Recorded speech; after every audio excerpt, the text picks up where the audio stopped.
Buenos días. El tema que vamos a ver el día de hoy va a ser la célula y sus funciones, que corresponde al capítulo 2 de la unidad 1. Ya habíamos comentado que tenemos más de 100 billones de células en el ser humano y que la célula es una estructura viva que puede sobrevivir durante meses, incluso años, siempre que los líquidos de su entorno contengan los nutrientes apropiados. Las células son los elementos básicos que conforman el organismo, aportan la estructura de los tejidos y los órganos del cuerpo, ingieren los nutrientes y los convierten en energía y realizan funciones especializadas. La célula es la unidad funcional del cuerpo humano. Aquí tenemos la célula, que está conformada por lo que es el núcleo, la membrana nuclear, el citoplasma y la membrana celular. Fíjense ustedes la importancia que van a tener las membranas. Las membranas van a delimitar el espacio de cada uno de nuestros organelos celulares. Aquí tenemos el núcleo con su membrana, el núcleo con su membrana, para dividirlos y puedan hacer sus funciones. Más adelante vamos a ver que tenemos un poquito muchos más organelos que cada uno tiene su membrana. Si la membrana celular se rompe o no existiera esa homeostasis, ese equilibrio. Ya comentamos que no era equilibrio, sino es el mantenimiento casi constante del medio interno. Entonces se rompería. Y la diferencia que existe de sodio fuera mucho y poco adentro no existiría, mucho potasio adentro y poco afuera no existiría. Se igualarían, la célula se hincharía o edematizaría y se rompería. Entonces es muy importante la presencia de las membranas celulares. Organización de la célula. Sus dos partes más importantes son el núcleo y el citoplasma, que están separados entre sí por lo que es la membrana nuclear. Las diferentes sustancias que componen la célula se conocen colectivamente como protoplasma. Y el protoplasma está compuesto por 5 principales sustancias, que son agua, electrolitos, proteínas, lípidos y hidratos de carbono. No se les vaya a olvidar, esto puede ser alguna pregunta importante. ¿Por qué está compuesto el protoplasma? Agua, electrolitos, proteínas, lípidos e hidratos de carbono. Organización de la célula. Ya habíamos visto en el capítulo anterior que el 60% de nosotros es agua. La célula, el 70 al 85% es pura agua. Contiene iones como potasio, magnesio, fosfato, sulfato de bicarbonato y cantidades pequeñas de sodio, cloro y calcio. Proteínas. Las proteínas, después del agua, las proteínas son el elemento más abundante que vamos a tener en lo que es la célula. Va a constituir entre el 10 y el 20% de la masa celular. Y tenemos dos tipos de proteínas, tanto estructurales como funcionales. Las estructurales van a formar parte de lo que será el citoesqueleto, parte de la membrana nuclear, de la membrana celular, membrana nuclear. Y aparte tenemos las funcionales, las proteínas funcionales, que estas a menudo van a funcionar como enzimas. Y ya sabemos que las enzimas no es más que un catalizador que va a acelerar una reacción química. Lípidos son especialmente importantes el fosfolípido y el colesterol y forman una gran parte de lo que es la membrana celular. Los hidratos de carbono tienen pocas funciones estructurales en la célula, pero tienen un papel muy importante en lo que es la nutrición celular. Toda célula necesita abundantes hidratos de carbono para poder generar energía y poder subsanar las necesidades que va a tener cada uno de sus organelos celulares. Ahora, bien, aquí tenemos una célula ya un poquito más completa que la que habíamos visto anteriormente. Núcleo celular con su membrana nuclear, el citoplasma, y en el citoplasma vamos a tener lo que es el aparato de Golgi acá arriba, retículo endoplasmático rugoso, retículo endoplasmático liso, mitocondrias, lisosomas, microtúbulos. Todos estos organelos tienen una función muy importante, cada uno. Vamos a verlo a continuación. La estructura física de la célula.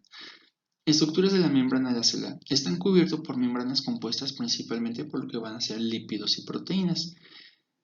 Y la membrana celular Bueno, cada organelo tiene una membrana, la membrana celular, la membrana nuclear, el retículo endoplasmático, las mitocondrias, lisosomas, aparato de Golgi. Cada organelo necesita su membrana para poder trabajar de forma independiente. Membrana celular. Es una estructura elástica, fina y flexible que tiene un grosor de tan solo 7.5 a 10 nanómetros. Formada casi totalmente por proteínas y lípidos. Aquí lo importante, el 55% de esta membrana plasmática van a ser proteínas. El 42% restante son lípidos y el 3% restante van a ser hidratos de carbono. Ahora, la barrera lipídica de la membrana celular impide la penetración de sustancias hidrosolubles y vamos a tener que es una doble membrana lipídica. Aquí la vamos a ver, una doble membrana lipídica. Este es un lípido y de aquí para abajo es otro lípido. Entonces, por eso es una doble membrana lipídica con un extremo fosfato y un extremo de ácido graso. El extremo fosfato, que serían las esferas, es la parte hidrófila. El extremo del ácido graso es la parte hidrófoba. El ácido graso tiende a repeler el agua, pero tiende a unirse entre sí. Entonces, esta ventaja me va a dar la forma. Por esta ventaja se va a formar lo que es la membrana celular. Todos y cada uno de ustedes en algún momento de su vida, espero lo hayan hecho, que haya un científico, un investigador dentro de ustedes, que hayan puesto un vaso de agua y hayan echado algunas gotas de aceite. Van a ver cómo el aceite se une y forma una pequeña esfera. Esto es debido a que contiene ácido graso que se tienden a unir o gotitas de colesterol que se tienden a unir y forman esa esfera tan llamativa. Entonces es muy importante que no lo olviden. Una doble membrana lipídica con un extremo que va a ser hidrófilo y un extremo que va a ser hidrófobo o liposoluble, como lo quieren llamar. Esta es otra fotografía de lo que sería la membrana celular. Podemos ver claramente nuestra doble capa lipídica y estas estructuras que tenemos aquí son proteínas. Son proteínas, diversas proteínas. ¿Estas proteínas para qué me van a servir? Obviamente toda la célula necesita materia prima para poder hacer sus funciones básicas, como son lípidos, como son proteínas, como es glucosa. Entonces, ¿cómo vamos a poder atravesar las moléculas que no sean liposolubles? ¿Cómo van a poder atravesar esta membrana lipídica? Pues muy fácil. Tenemos lo que son nuestras proteínas transportadoras que van a hacer la función de canales para que pueda entrar el sodio y pueda llegar hasta el interior de la célula. O el potasio que va a querer salir, pueda salir del interior de la célula. Recuerdan que habíamos comentado que el 55% de la membrana celular son proteínas. ¿Por qué tenemos tantas proteínas? Porque cada proteína va a ser transportadora de alguna de las sustancias. Una es para el sodio, una es para el potasio, una es para el cloro, otra para aminoácidos, otra para lípidos, no sé. Tenemos un sinfín. Entonces, por eso necesitamos tantas proteínas para poder transportar tantas sustancias diversas. Y no solo tenemos eso, también vamos a tener hormonas que vamos a ver más adelante en el próximo semestre. En este semestre no nos toca verlo. Membrana celular. La bicapa lipídica básica está formada por varios tipos principales de lípidos, como fosfolípido, esfingolípido y colesterol. Ya vimos que el extremo fosfato de los fosfolípidos es hidrófilo. Para los que fueron a escuela pública, significa que le gusta el agua. Y ácido graso, que es hidrófoba. Para los que fueron a escuela pública, recordemos que la parte hidrófoba es que repele el agua, no le agrada. Proteínas de las membranas celulares, vamos a tener integrales y periféricas. Recordemos la diapositiva anterior donde tenemos varias proteínas que atraviesan la membrana celular de extremo a extremo, que serían proteínas integrales, y había unas pequeñas proteínas en forma de Y azules que teníamos, que son las periféricas, y estas a lo mucho funcionan como enzimas que se unen posteriormente a las proteínas integrales que tienen forma de canal para que puedan llevar a cabo una función específica. Esta diapositiva la llamo encontraron el error. ¿Por qué lo voy a hacer? Primero, por dos cosas. Una, espero que hayan leído y hayan encontrado una parte del libro que les causara ruido, como que no lo comprendían, como que no lo entendían. Si me está diciendo una cosa aquí y luego otra cosa acá abajo. A ver qué tan curiosos son y qué tan criticones pueden ser a la hora de estudiar. Y la otra, es importante que sepan que en medicina nadie tiene la verdad absoluta. Es mucha información la que se maneja en medicina y todos podemos equivocarnos o podemos no dominar todos los temas. Es muy importante que ustedes estudien todo lo que algún profesor les explique. Tienen que haberlo leído antes. Cuando lleguemos y les preguntemos alguna cosa, que estén en algún hospital o ya empiecen sus rotaciones, sus prácticas. Oye, ¿cómo funciona esto? Ah, pues es que el doctor fulanito me dijo que funciona así. No, jamás quiero que contesten así. Jamás quiero que alguno de ustedes me conteste así. Siempre que me digan, ah, ok, en el libro tal menciona que es así. O porque lo leí en tal artículo. O porque lo leí, pero siempre donde lo leyeron. Porque si ese profesor que se los explicó se equivocó y ustedes jamás leyeron, ustedes se van a ir con el error que tiene ese profesor de toda su vida. ¿Y qué creen que es lo que va a pasar? Van a ejercer la medicina con ese error. Y lo peor, que algún día van a tener alumnos y les van a enseñar con ese mismo error. Entonces, por favor, todo lo que les expliquemos, pónganlo en tela de juicio y repásenlo, léanlo. Ah, sí es cierto lo que me está diciendo el doctor. ¿Encontraron el error en este libro? En la página 57, casi al final de la página menciona que la capa lipídica de la zona media de la membrana es impermeable a sustancias hidrosolubles habituales como iones glucosa y urea. Por el contrario, las sustancias hidrosolubles como oxígeno, dióxido de carbono y alcohol pueden penetrar de esta porción de la membrana con facilidad. Aquí hay un pequeño error. Esta parte de aquí debe ser liposoluble. Pero no es así. Entonces, lo más seguro es que haya sido un error de traducción. Se pueden llegar a equivocar, pero lo más común es que los errores sean por traducción. Aquí ya tenemos la misma imagen que habíamos visto anterior, las proteínas integrales, las proteínas periféricas, que son esta Y morada, que normalmente van a funcionar como lo que son enzimas. Ahora, las proteínas son principalmente glucoproteínas y pueden ser de varias formas. Canales estructurales o poros, proteínas transportadoras de sustancias, o también pueden actuar como receptores. Y las proteínas periféricas normalmente actúan como enzimas. Hidratos de carbono en la membrana celular o glucocáliz. Los hidratos de carbono en la membrana presentan casi invariablemente combinados con proteínas o lípidos en forma de glucoproteínas cuando es con carbohidratos o glucolípidos cuando va a ser con lípidos, ¿sale? Y tienen varias funciones. Una de ellas es que mantiene una carga eléctrica negativa que proporciona a la mayoría de las células en toda la superficie y va a repeler los objetos cargados negativamente. El glucocáliz de algunas células se une con el glucocáliz de otras, con lo que se unen las células y se mantienen adheridas entre sí, sería como un pegamento. Muchos de los hidratos de carbono actúan como componentes del receptor para la unión de hormonas, como la insulina. Cuando se unen, esta combinación va a activar proteínas interunidas que a su vez activan una cascada de enzimas intracelulares. Y algunas estructuras de hidratos de carbono participan en reacciones inmunitarias. Citoplasma y sus organelos.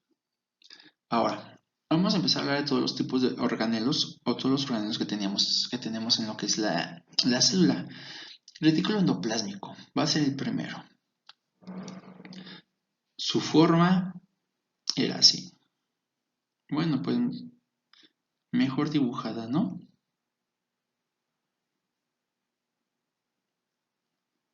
Este organelo ayuda a procesar moléculas formadas por la célula y las transporta a sus destinos específicos dentro o fuera de la célula. La superficie total de esta estructura en algunas células, como los hepatocitos, puede ser 30 o 40 veces más grande que lo que es la membrana celular. y van a tener lo que es una matriz endoplasmática. Aquí está, ¿ven? El dibujo me quedó casi igual. Aquí tenemos el retículo endoplásmico. Se fijan, hay una parte que tiene puntitos. Estos puntitos son ribosomas. Entonces, este retículo endoplasmático cubierto de ribosomas se llama retículo endoplasmático rugoso. El retículo endoplasmático que no tiene ribosomas se le llama el retículo endoplasmático agranular o liso. Y la matriz que les comenté se encuentra dentro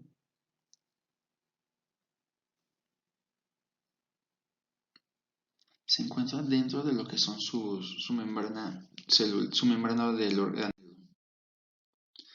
El retículo endoplasmático liso normalmente va a formar lípidos y el retículo endoplasmático rugoso va a formar lo que son proteínas.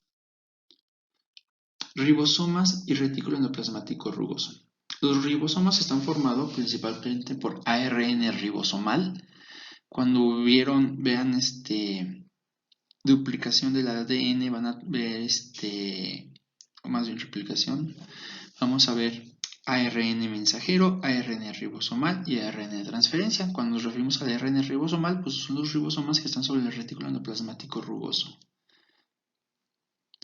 Y el retículo endoplasmático agranular o liso actúa en la síntesis de sustancias lipídicas, entre otros procesos de las células que son promovidos por las enzimas intrarreticulares. Aparato de Golgi.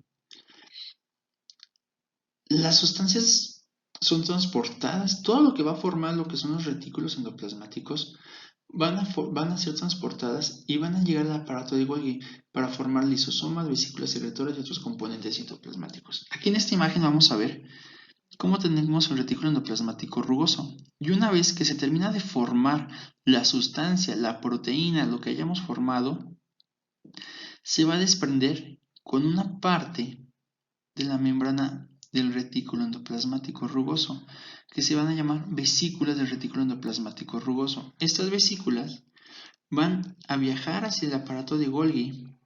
El aparato de Golgi recibe esas vesículas, las hace parte de su membrana, parte de su organelo, y esta sustancia que es transportada va a atravesar todo el aparato de Golgi, lo va a perfeccionar el aparato de Golgi, lo va a terminar de hacer.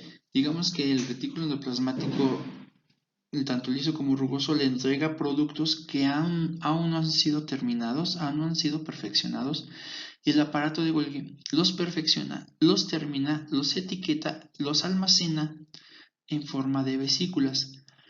El cuerpo humano no tiene un archivero, no tiene una memoria USB, no tiene un disco duro en estado sólido, no tiene todo eso para guardar todo lo que va a estar formando. Entonces, ¿qué es lo que hace? Como no tiene un archivero, él almacena todo lo que forma en vesículas. Y estas vesículas se encuentran en el citoplasma. Cuando es necesario que esa proteína, esa sustancia, esa enzima, esa hormona que hayan formado se libere, ¿qué va a pasar? Se rompe la vesícula y si es necesaria dentro de la célula, aquí se va a liberar lo que haya formado. O la otra es que estas vesículas se adhieren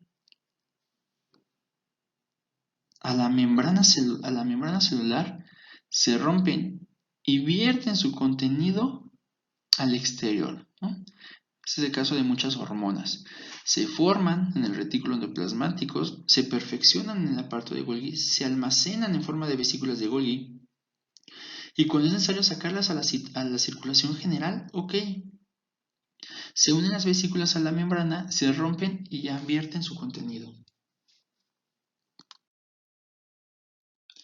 Lisosomas. Son organelos vesiculares que se forman por la ruptura del aparato de Golgi y después se dispersan por todo el citoplasma.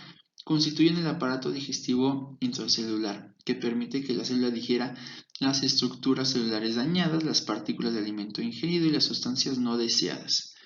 Los lisosomas, entonces ya vimos que se forman a partir del aparato de Golgi. No es lo mismo que las vesículas del aparato de Golgi. Las vesículas del aparato de Golgi contienen las sustancias que formamos y vamos a liberar. Y los lisosomas lo que contienen son hidrolasas. Es una enzima que va a romper ciertos enlaces para poder romper o destruir cierta estructura. Peroxisomas son similares a los lisosomas. Se cree que estos se forman por autorreplicación. No sé si a alguno de ustedes le guste Big Bang Theory y vieron sus amigos cuando una vez estaban pensando cómo se iba a reproducir Sheldon. Vieron que era por comer mucha comida china y posteriormente ¡pum! Se iba a autorreplicar. Esa es la autorreplicación. La única diferencia, bueno, aparte de la formación de los peroxisomas, es que este no contiene hidrolasas, contiene oxidasas. Entonces forman parte del aparato digestivo de la célula. Estas oxidasas son capaces de unir oxígeno con iones de hidrógeno para formar peróxido de hidrógeno y así poder romper enlaces y romper las sustancias, ¿no? Por ejemplo, proteínas, aminoácidos, más organelos celulares. Vesículas secretoras, ya lo vimos, ya se los expliqué cuando habíamos visto el aparato de Golgi. Todas estas vesículas secretoras contienen proteínas, hormonas, neurotransmisores y cuando es necesario sacarlos, estas vesículas llegan, se unen y los van a liberar. Ahora, es muy importante que aprendan a partir del día de hoy que la forma en que estas o el mecanismo por el cual estas vesículas se van a unir a la membrana celular para vertir su contenido es gracias al calcio. Cuando llega una despolarización, va a llegar el calcio va a inestabilizar estas vesículas y va a ser la forma en la cual se va a poder liberar el contenido de esas vesículas, gracias al calcio. Mitocondrias. Las mitocondrias son muy especiales. Pueden ser muy abundantes o muy poco abundantes. Por ejemplo, en los adipocitos son muy pocas mitocondrias porque los adipocitos no hacen nada más que engordar. Por ejemplo, en el músculo, en el hígado, en la rama ascendente gruesa de Henle, ahí tenemos muchas mitocondrias porque entre una célula tenga más funciones, más energía va a necesitar. Es muy obvio, ¿no? ¿Quién necesita más energía? La persona que hace ejercicio, que hace trabajo en la central de abastos o la persona que está sentada dando clase. No, pues la persona que trabaja en la central de abastos, donde está más energía, tiene más músculo, igual la mitocondria. En este caso, las células del cuerpo humano que necesitan mucha energía tienen muchas mitocondrias para formar mucha energía. Citoplasma y sus organelos. Vamos a hablar del citoesqueleto celular, estructuras filamentosas y tubulares. No son más que proteínas en forma de microtúbulos que le van a dar cierto soporte a lo que va a ser la célula. Núcleo es el centro de control de la célula. ¿Por qué? Porque en el núcleo vamos a contener lo que es el ADN. Y el ADN ya sabemos que contiene la información del cuerpo humano. ¿Qué quiere decir? Que contiene la información para formar la proteína transportadora para meter agua a la célula. Contiene la información para crear lo que es la insulina. Contiene la información para crear lo que es la tiroxina. Entonces, contiene la información para cada una de las proteínas. Para todo lo que está hecho en el cuerpo humano lo contiene el ADN. Entonces, es muy importante. Lleva a cabo la mitosis y la división celular y tiene su membrana nuclear. Aquí está. Comparación entre las células animales y formas de vida precelulares. Hasta arriba nos ponen el dibujo o el esquema de un virus pequeño o un virus grande comparado con una célula de cualquier ser vivo, ¿no? Si fijan, el tamaño es muy grande, es mucha la diferencia, pero porque esta célula ya está especializada, contiene todos los organelos que les había comentado, y esta de aquí, sobre todo los virus, solo contienen ARN y dependen del cuerpo, de la maquinaria de otros para poder funcionar. Entonces estos virus llegan, atacan la célula se adueñan de sus funciones y empiezan a hacer trabajar para ella, para formar más ARN y más ARN, más virus. Conforme va creciendo la célula, cada vez es más especializada y tiene más organelos.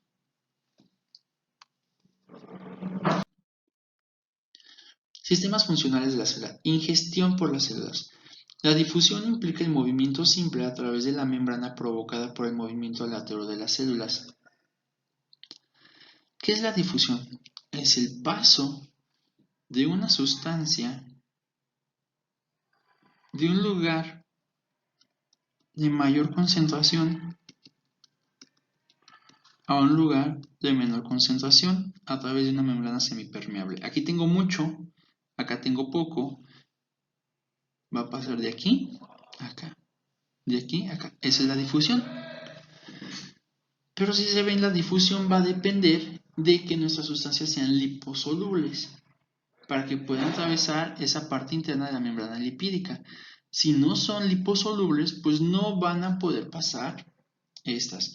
O existen canales, proteínas, que nos van a ayudar a pasar estas sustancias que no son liposolubles. Pero hay sustancias que son muy grandes para poder pasar por los canales que no son liposolubles para poder atravesar la membrana fácilmente. Entonces viene una forma de ingestión celular que se llama endocitosis. Realmente la endocitosis es que la célula está comiéndose algo.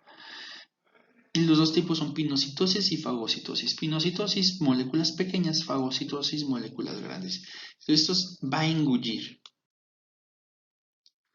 ¿Sí? Aquí tenemos receptores de superficie o proteínas periféricas, que ustedes las conocen así. Va a llegar la sustancia, va a encontrar su receptor, se va a unir. A la hora de que su receptor se une, se activa. Entonces, ¿qué va a empezar? La catrina va a empezar a moverse, va a encapsular todas estas sustancias. La actina y la miosina van a terminar de unirse, forman una vesícula, envuelven completamente, ya quedó engullido, y una vez que está dentro se va a romper esta vesícula para que ahora sí estas sustancias queden dentro de la célula. Los receptores se van a volver a transportar hacia la superficie celular y ya tengo mi proteína o mi aminoácido que necesitaba dentro de mi célula, ¿sí? Si fijan, lo está engullendo. Es como en la película de Grandes Héroes, ¿no? Cuando le dan un abrazo al Baymax, cómo lo engulle a el niño, no me acuerdo cómo se llama, cómo lo engulle completamente. Así es como ocurre la fagocitosis. Digestión de las sustancias extrañas introducidas por pinocitosis y fagocitosis dentro de la célula de los lisosomas. Llega alguna sustancia extraña, va a pasar exactamente lo mismo, va a activar el receptor, se va a formar la vesícula se va a estar bien formado, va a empezar a atravesar todo lo que es la célula, pero aquí si fijan llega algo, que son los lisosomas. Recuerdan que los lisosomas es el aparato digestivo de la célula. Se van a unir los lisosomas a esta membrana, van a verter sus enzimas dentro, y una vez que las enzimas están aquí junto con la vesícula y la sustancia extraña, se forma lo que es una vesícula digestiva, que va a degradar esta sustancia y finalmente lo va a tirar, lo va a desechar. Regresión de los tejidos y autólisis de las células dañadas. Los tejidos del organismo a menudo regresan a un tamaño más pequeño. Otro papel especial de los lisosomas es la eliminación de células o porciones de células dañadas en los tejidos, autólisis. Los lisosomas también contienen sustancias bactericidas que pueden matar a bacterias fagocitadas antes de que provoquen daño celular. Entonces, ¿qué va a pasar? Todos estos organelos, todo lo que esté dañado, todo lo que queramos destruir, ¿qué es lo que va a pasar? Se va a formar una vesícula. La vesícula va a contener lo que queremos destruir. Van a llegar los lisosomas o los peroxisomas. Van a unirse su membrana con esta membrana. van a verter su contenido y van a eliminar la sustancia, la bacteria, el organelo defectuoso. Reciclado de organelos celulares, autofagia. ¿Qué es lo que va a pasar? Yo tengo, en mi célula voy a tener unas mitocondrias, un aparato de Golgi, un retículo endoplasmático, no sé, cualquier organelo que no quieran utilizar, que ya esté muy viejo, que ya llegó su vida útil. Entonces, ¿qué es lo que vamos a hacer? Vamos a formar una vesícula, va a llegar una membrana aislante, la va a envolver completamente y vamos a tener una vesícula. ¿Qué es lo que va a pasar? Va a llegar los lisosomas. Los lisosomas se van a unir a esta vesícula, a este autofagosoma. Una vez que se une, la, la, este, los lisosomas van a vertir su contenido y una vez que van a vertir su contenido, estas mitocondrias, estos retículos endoplasmáticos que tenemos, los vamos a fragmentar. ¿Qué es lo que vamos a hacer? Vamos a retirarles están formados de proteínas, están formados de ácidos grasos que podemos reutilizar para volver a formar otro organelo celular. Entonces, estoy reciclando, lo estoy destruyendo, ya no me sirve la configuración que tiene, entonces lo voy a destruir y lo voy a regresar a la materia prima para poder volver a formar mitocondrias o retículos endoplasmáticos o lisosomas o lo que sea necesario. Esto es como cuando ustedes juegan Lego. Tienen su caja de Lego, arman la figura que viene ahí en la caja de Lego, pero después de un rato como que les aburre, ya no les gustó, ya no me gustó esta nave de los Vengadores, ¿no? Ok, ¿qué es lo que hacen? Ustedes la destruyen, pero las mismas piezas las utilizan para formar otra cosa. Ustedes están haciendo una autofagia con esos juguetes de Lego. Exactamente hace lo mismo el cuerpo humano. Ya no me sirve cómo están armadas esas proteínas que están dando una forma de mitocondria y la mitocondria ya está vieja, la voy a desarmar, la voy a destruir, pero voy a obtener los pedacitos de Lego, las piezas de Lego pequeñas individuales, que en este caso serían proteínas, serían aminoácidos, serían lípidos, para yo volver a formar más organelos celulares. Síntesis de estructuras de celulares en el retículo endoplasmático y el aparato de Golgi. Ya comentamos, ¿no? Que el retículo endoplasmático va a formar, el rugoso forma proteínas, el liso va a formar lípidos. ¿Recuerdan lo que les comenté de que el Gayton era un libro muy práctico, muy repetitivo? Ya llegamos al momento en que me va a empezar a repetir las cosas que ya vimos. De nuevo me está comentando que el rugoso va a formar proteínas y el liso va a formar lípidos. No más que al liso antes le llamaba a granular y ahora le llama retículo endoplasmático liso, pero es exactamente lo mismo. Entonces, a partir de ahora, si no lo entendieron a la primera, esperemos que lo entiendan a la segunda. Otras funciones que va a tener el retículo endoplasmático es proporcionar las enzimas que controlan la escisión del glucógeno cuando tiene que usar el glucógeno para formar energía, o proporcionar una gran cantidad de enzimas que son capaces de desintoxicar las sustancias como los fármacos que pueden dañar la célula y consigue la desintoxicación por coagulación, oxidación y hidrólisis, conjugación con ácido glucurínico y de otras formas. Funciones de síntesis del aparato de Golgi. El aparato de Golgi va a formar unas sustancias que el retículo endoplasmático, tanto liso como rugoso, no son capaces de formar, que en este caso va a ser el ácido hialurónico y el sulfato de condroitina.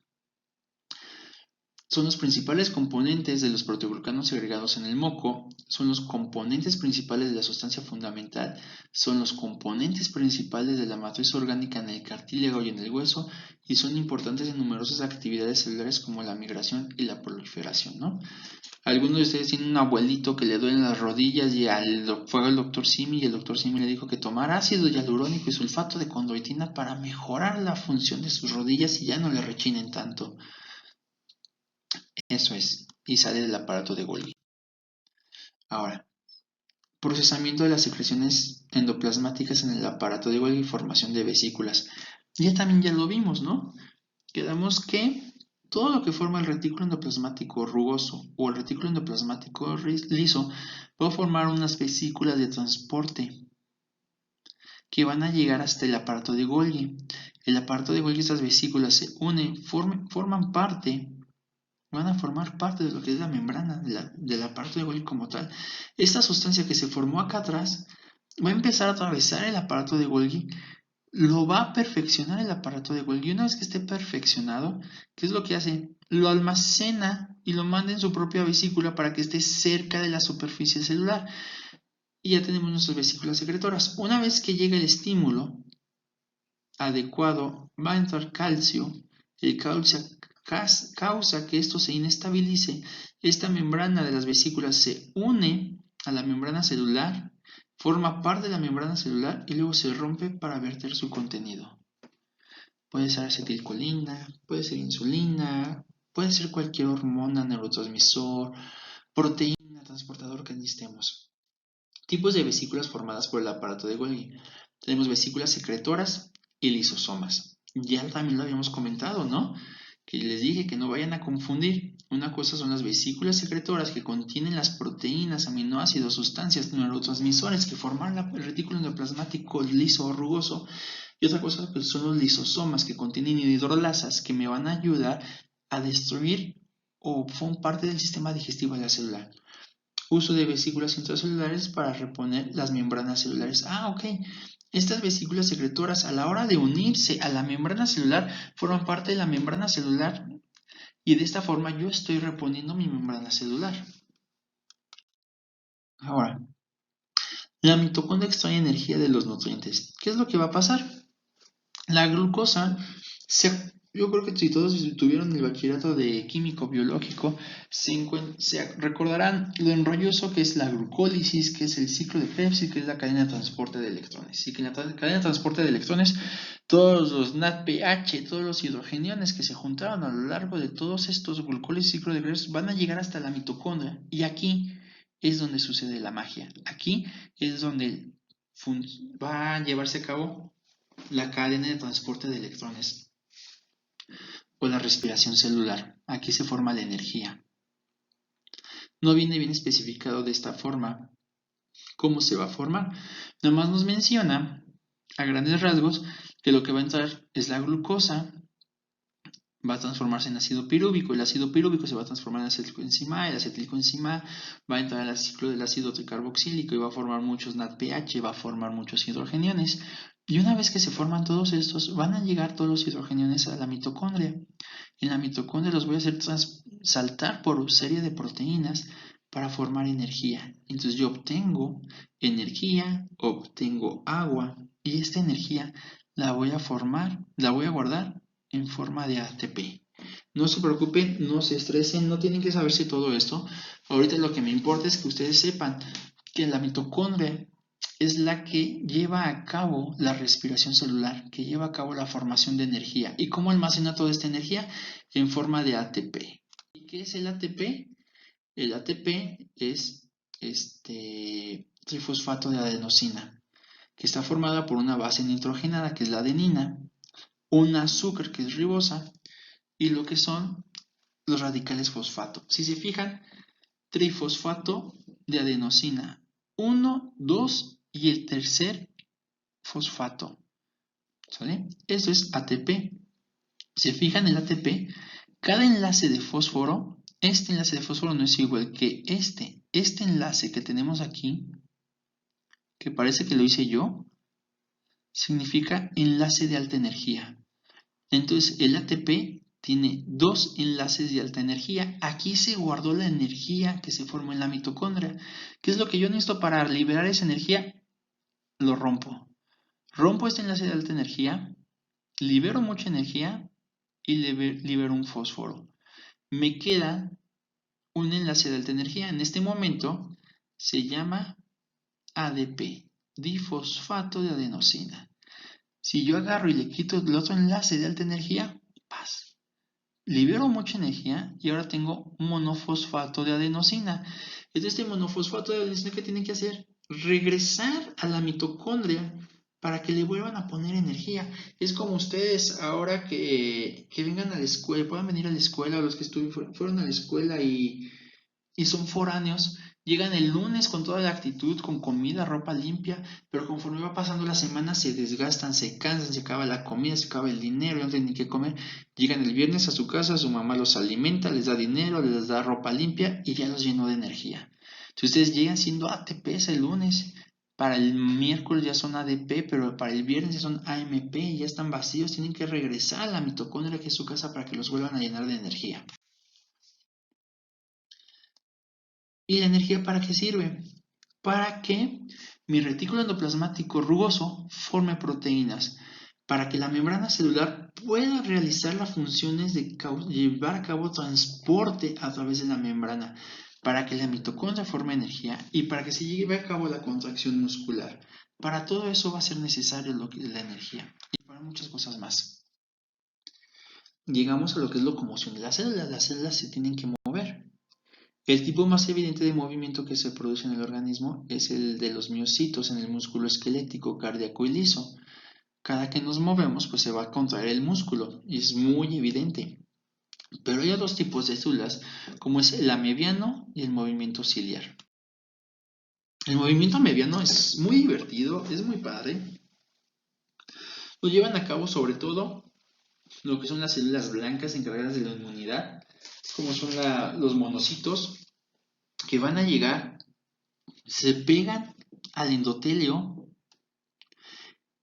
van a enviar lo que es un pseudópodo, un brazo, van a extender el brazo y una vez que este brazo se extiende, se une al receptor, el resto de la célula se llega hasta acá y se forma una bolota. Y una vez que toda la célula está unida de nuevo, ¿qué es lo que va a pasar? Va a volver a sacar su pseudópodo y va a volver a buscar el receptor. ¿Qué va a pasar? Esto se va a venir para acá nuevamente y posteriormente va a volver a sacar el brazo y va a volver a moverse. Ese es el movimiento amebiano. La locomoción amebiana, tipo de células que lo van a utilizar, leucocitos, fibroblastos y óvulos. Control de movimiento amebiano es la quimiotaxia. O sea, ¿cómo vas a ver esa célula? ¿Hasta dónde llegar? Sobre todo los leucocitos. Pues muy fácil, cuando hay una infección va a haber una liberación de ciertas sustancias que se llaman sustancias quimiotácticas que van a causar la quimiotaxis de los leucocitos. Le van a decir, aquí es como un anuncio de color neón, morado, verde, amarillo en medio de la noche, donde le dice al leucocito, vente para acá, aquí tienes que llegar, aquí es donde está el problema. Entonces ahí van los leucocitos, lentos pero seguros, ¿no? Este proceso se produce como consecuencia de la aparición de determinadas sustancias en el tejido. Cualquier sustancia que provoque la quimiotaxia se conoce como sustancia quimiotáctica. Y por último, tenemos los movimientos ciliares. Los movimientos ciliares, se fijan, tienen forma de golpe retrógrado o golpe anterógrado para aventar las sustancias. Por ejemplo, los cilios que vamos a tener en lo que es nuestro tracto respiratorio, cuando ustedes tienen moco, es porque todo ese moco ya salió del tracto respiratorio. Este movimiento ciliar es como una gran ola. Imagínense ustedes en el estadio, alguien tiene una pelota y no la pueden aventar. Lo único que hacen es pasarse adelante. Entonces, ¿cómo mueven las manos? De atrás hacia adelante. Se la pasan al que siga, al que siga, al que siga, hasta que da toda la vuelta. De esta forma, en el tracto respiratorio, los cilios avientan el moco, lo van desplazando hasta que llega a la nariz o hasta que llega a la garganta y lo terminan escupiendo en forma de escupitajo. Por favor, no hagan eso. Si yo veo a alguien haciendo eso, me vomito casi casi. Ok, chicos, hasta aquí llegamos. Esta es la última diapositiva, corresponde al tema 2. Espero haya sido de su agrado y nos vemos en el tema que sigue.